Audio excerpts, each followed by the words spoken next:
Hello प्यारे साथियों, कैसे हो आप लोग। उम्मीद करते हैं कि आप लोग बहुत ही मस्त होंगे, ज़बरदस्त होंगे। तो प्यारे साथियों, आज की इस वीडियो में हम लोग पढ़ेंगे व्युत्पन्न राशियाँ। तो चलिए बिना समय को गंवाए हम लोग इस वीडियो को शुरू करते हैं। तो देखिए प्यारे, आज का टॉपिक क्या है अपना, तो व्युत्पन्न राशियाँ। ठीक है, इंग्लिश में हम लोग बोलते हैं डिराइव्ड क्वांटिटीज़। इंग्लिश में क्या बोलते हैं, तो डिराइव्ड क्वांटिटीज़। देखिए व्युत्पन्न राशियाँ यानी व्युत्पन्न का मतलब क्या है। देखिए व्युत्पन्न का मतलब होता है,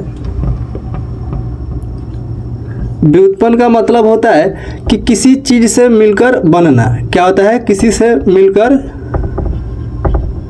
बनना। ठीक है, या किसी चीज को मिलाकर बनाना, ये भी हम लोग कह सकते हैं। तो किसी चीज से मिलकर बनने को हम लोग क्या कहते हैं, तो व्युत्पन्न कहते हैं। यानी कि ये जो व्युत्पन्न राशि है ये किसी राशि से मिलकर बनी होगी, तो ही हम लोग इसे क्या कहेंगे, व्युत्पन्न राशि कहेंगे। तो देखिए जैसे में हम लोग बात करेंगे, एग्जाम्पल से हम लोग समझते हैं व्युत्पन्न का मतलब क्या है। जैसे हम आपसे पूछेंगे चाय कैसे बनती है, तो आप लोग बोलेंगे कि चाय जो बनती है पानी, दूध और चाय पत्ती से चाय बनती है।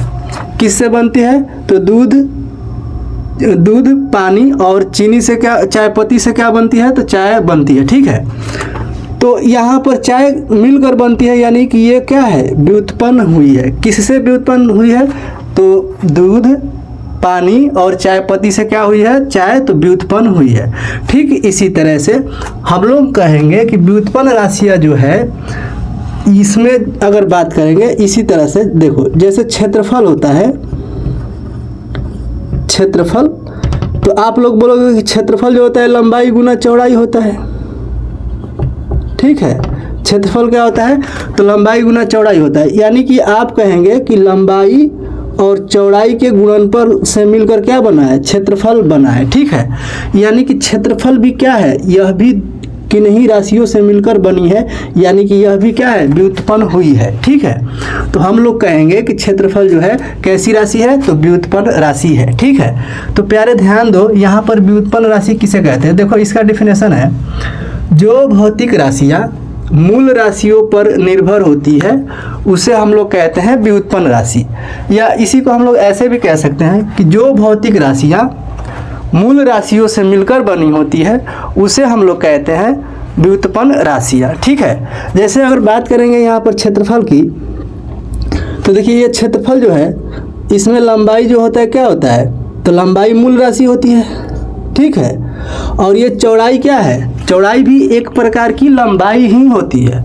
ठीक है, चौड़ाई भी क्या होती है, लंबाई, तो ये भी क्या है, मूल राशि है। ठीक है, तो देखिए ये मूल राशियों से मिलकर बना है, यानी कि यह क्षेत्रफल क्या है, तो व्युत्पन्न राशि है।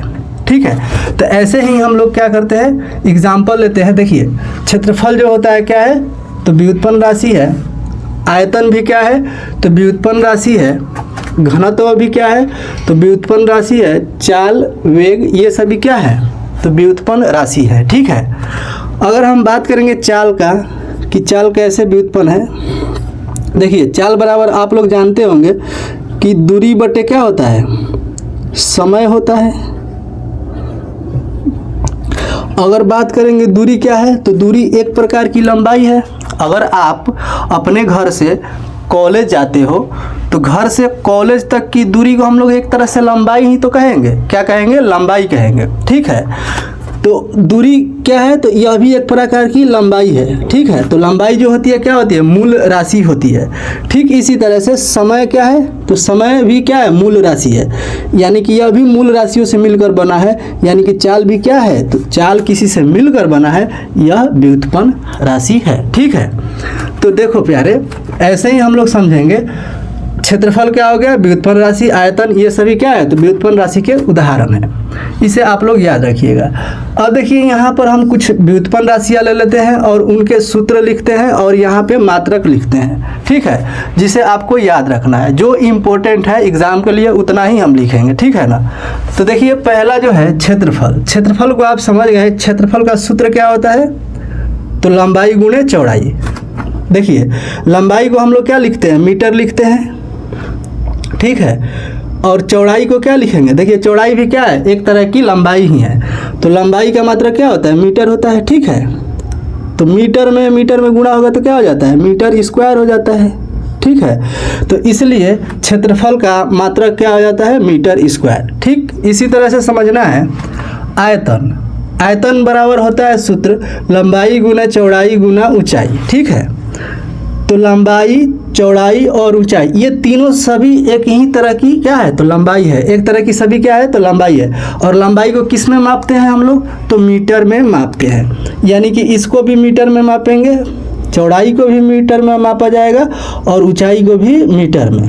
तो देखिए यहाँ से मीटर मीटर मीटर में गुणा होगा तो क्या हो जाएगा, मीटर का पावर 3 हो जाएगा। ठीक है, यानी कि हम लोग कहेंगे आयतन का मात्रक क्या होता है, तो मीटर क्यूब होता है। ठीक है, आयतन का सूत्र अगर पूछेंगे तो लंबाई गुना चौड़ाई गुना ऊंचाई होता है। ठीक है, तो आप यहाँ से समझ रहे होंगे। ठीक है ना, तो देखिए आयतन का मात्रक हो गया मीटर क्यूब।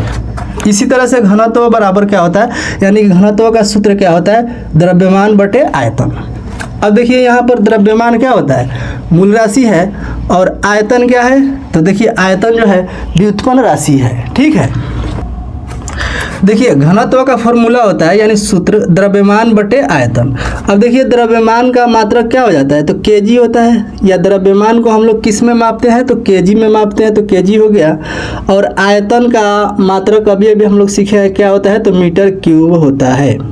ठीक है, तो ये हो जाता है घनत्व का सूत्र केजी बटे मीटर क्यूब। या मात्रक की अगर बात करेंगे हम लोग तो इसी को हम लोग ऐसे बोलते हैं केजी, और ये जो बटा है ना, तो बटे को ऐसे प्रति हम लोग कहते हैं, क्या कहते हैं, प्रति। और इसी को हम लोग यहाँ पे लिख देते हैं मीटर क्यूब। यानी कि घनत्व का मात्रक क्या हो जाता है, केजी प्रति मीटर क्यूब। ठीक है, अब देखिए चाल का सूत्र क्या होता है, तो दूरी बटे, बताइए, दूरी बटे समय। ठीक है ना, तो ध्यान दीजिए दूरी क्या है, तो दूरी एक तरह की क्या है, मूल राशि है। दूरी एक प्रकार की लंबाई है, और लंबाई क्या है, तो मूल राशि है। ये भी मूल राशि और समय भी क्या है, मूल राशि है। ठीक है, देखिए समय और दूरी को हम लोग किस में मापेंगे, तो मीटर में मापेंगे, यह क्योंकि एक तरह की लंबाई है। और समय को हम लोग सेकेंड में मापते हैं। यानी कि हम लोग कह सकते हैं कि इसका मात्रक क्या हो गया, किसका, तो चाल का मात्रक क्या हो जाएगा, मीटर, और इसको हम लोग क्या बोलेंगे, बट्टे के साइन को प्रति बोलेंगे, यानी मीटर प्रति सेकेंड। ठीक है, यानी कि चाल का एसआई मात्रक क्या हो गया, मीटर प्रति सेकेंड। ठीक है, त्वरण बराबर क्या होता है, तो त्वरण बराबर होता है चाल में परिवर्तन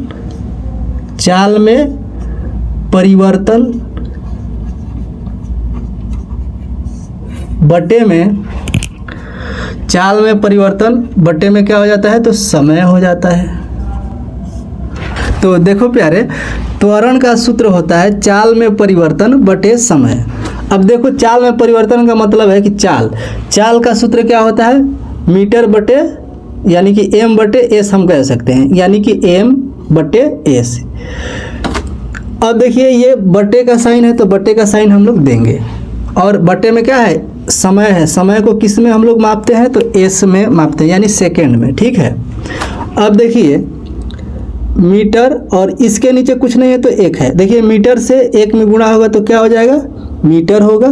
ठीक है, s से s में गुणा होगा तो क्या होगा, s स्क्वायर हो जाएगा। ठीक है, अब क्या होगा कि हम लोग लिख देंगे मीटर को ऐसे ज्यों का त्यों, और इस बटे के साइन को हम लोग प्रति लिखेंगे, और यहाँ पर सेकंड का स्क्वायर है तो स्क्वायर। यानी कि हम लोग कहेंगे त्वरण का सूत्र होता है चाल में परिवर्तन बटे समय, और त्वरण का मात्रक क्या होता है, तो मीटर प्रति सेकंड स्क्वायर हो जाता है त्वरण का मात्रक। ठीक है प्यारे, और भी व्युत्पन्न राशियाँ हम लोग ले लेते हैं। कितनी है ये, तो 5 है, और 5 ले लेते हैं, जैसे कि कुल मिला के 10 हो जाए, और आप लोग 10 को याद रखिएगा। ठीक है, तो इसको हटाते हैं, आप इसका स्क्रीनशॉट ले लीजिए। ठीक है, तो देखिए प्यारे, अगला व्युत्पन्न राशि क्या है, बल। तो देखिए बल का सूत्र क्या हो जाता है, बल का सूत्र होता है द्रव्यमान गुणा त्वरण। ठीक है, तो द्रव्यमान का अभी अभी लिखवाया है कि द्रव्यमान का किस में मापते हैं, द्रव्यमान को हम लोग तो केजी में मापते हैं। ठीक है, गुणे को गुणे यानी कि इनटू, त्वरण का अभी सूत्र बताए हैं आपको, क्या होता है बताइए। तो त्वरण का अभी लिखा है कि मीटर प्रति सेकंड स्क्वायर होता है। तो देखिए द्रव्यमान का हो गया केजी, त्वरण का सूत्र क्या होता है मीटर प्रति सेकंड स्क्वायर। तो ये केजी इंटू मीटर प्रति सेकंड स्क्वायर मात्रक हो गया किसका, तो ये हो गया बल का। और इसी को हम लोग क्या कहते हैं, इसी को न्यूटन कहते हैं। इसी को क्या कहते हैं, तो न्यूटन कहते हैं। और इसे हम लोग कैपिटल एन से डिनोट करते हैं। ठीक है ना प्यारे। तो उम्मीद है कि आप इसे समझ गए होंगे। देखिए अगला है कार्य का सूत्र। कार्य का सूत्र क्या होता है, बल गुणे दूरी। अब देखिए बल को अभी हम लोग क्या सीखे हैं कि बल का एसआई मात्रक क्या हो गया, न्यूटन। तो देखिए बल के जगह पे हम लोग रख लेंगे न्यूटन। ठीक है। और ये दूरी जो है एक तरह की लंबाई है, तो दूरी को हम लोग किस में मापेंगे, मीटर में मापेंगे। तो यहाँ पर दूरी हो गया, तो दूरी को हम लोग किस में मापेंगे, मीटर में। यानी कि कार्य का मात्रक क्या हो गया, न्यूटन इंटू मीटर। ठीक है। देखिए कार्य का मात्रक क्या हो गया, न्यूटन इंटू मीटर। ठीक है। और इसी को हम लोग क्या कहते हैं, जूल कहते हैं। इसी को क्या कहते हैं, जूल, जिसे हम लोग जे से सूचित करते हैं। ठीक है ना। या आप लोग इसी को ऐसे भी लिख सकते हैं। देखिए जैसे कि बल का फॉर्मूला क्या होता है, अभी हम लोग इतना लिखे हैं, तो बल के स्थान पे हम लोग लिख सकते हैं केजी इंटू मीटर प्रति सेकेंड स्क्वायर। ठीक है। इंटू यहाँ पर है तो इंटू। ठीक है। दूरी को हम लोग क्या लिख सकते हैं, मीटर लिख सकते हैं। बिल्कुल सही बात है, मीटर लिख सकते हैं ना, मीटर लिख सकते हैं। अब इसी को हम लोग ऐसे भी लिख सकते हैं, केजी है तो केजी इंटू मीटर को मीटर से गुणा कराएंगे तो क्या हो जाएगा, मीटर स्क्वायर हो जाएगा। ठीक है। और प्रति सेकेंड स्क्वायर। ठीक है ना प्यारे। तो हम लोग कह सकते हैं कि कार्य का सूत्र इतना भी होता है। ठीक है। या इसको मात्रक भी कह सकते हैं। इतना को ही हम लोग क्या कहते हैं, जूल कहते हैं। ठीक है प्यारे। तो उम्मीद करते हैं कि आप इसे भी समझ गए। आप इसका स्क्रीनशॉट ले लीजिए। तो देखिए प्यारे अगला है अपना शक्ति। शक्ति का सूत्र होता है कार्य बटा समय। ठीक है। जबकि हमने अभी निकाला है कि कार्य का सूत्र क्या होता है, तो केजी मीटर प्रति, कार्य का सूत्र क्या होता है, केजी इंटू मीटर स्क्वायर प्रति सेकेंड स्क्वायर। तो देखिए ये कार्य का सूत्र हो गया, और बटे में ये समय है तो समय। ठीक है। तो हम लोग क्या कहते हैं, कार्य का एसआई मात्रक क्या होता है, तो कार्य का एसआई मात्रक हो जाता है जूल। तो इतना के स्थान पर क्या रख सकते हैं, जूल कहते हैं इसको, और बटे में क्या है, सेकेंड। तो हम लोग कह सकते हैं कि शक्ति का जो एसआई मात्रक होगा जूल, और ये हो गया प्रति सेकेंड। ठीक है। तो शक्ति का एसआई मात्रक क्या होता है, जूल प्रति सेकेंड। ठीक है ना। इसी को हम लोग क्या कहते हैं, जूल प्रति सेकेंड को ही क्या कहते हैं, वाट कहते हैं। क्या कहते हैं, वाट। तो इसे आप लोग ध्यान रखिएगा। तो शक्ति का एसआई मात्रक क्या होता है, जूल प्रति सेकेंड, या इसे वाट कहते हैं। ठीक है। अब देखिए विद्युत आवेश। विद्युत आवेश क्या होता है, विद्युत आवेश को Q से सूचित किया जाता है। और Q बराबर क्या होता है, फॉर्मूला, Q बराबर फॉर्मूला होता है I इंटू टी। I हो जाता है विद्युत धारा, और T क्या हो जाता है, समय हो जाता है। ठीक है। तो ये हो गया I इंटू टी। तो ये क्या है, विद्युत आवेश का सूत्र है। अब इसका मात्रक क्या होता है, तो इसका मात्रक हो जाता है कूलाम। क्या होता है, कूलाम। तो इसे आप लोग याद रखिएगा। एक और हम लोग व्युत्पन्न राशि ले लेते हैं, वेग। ठीक है।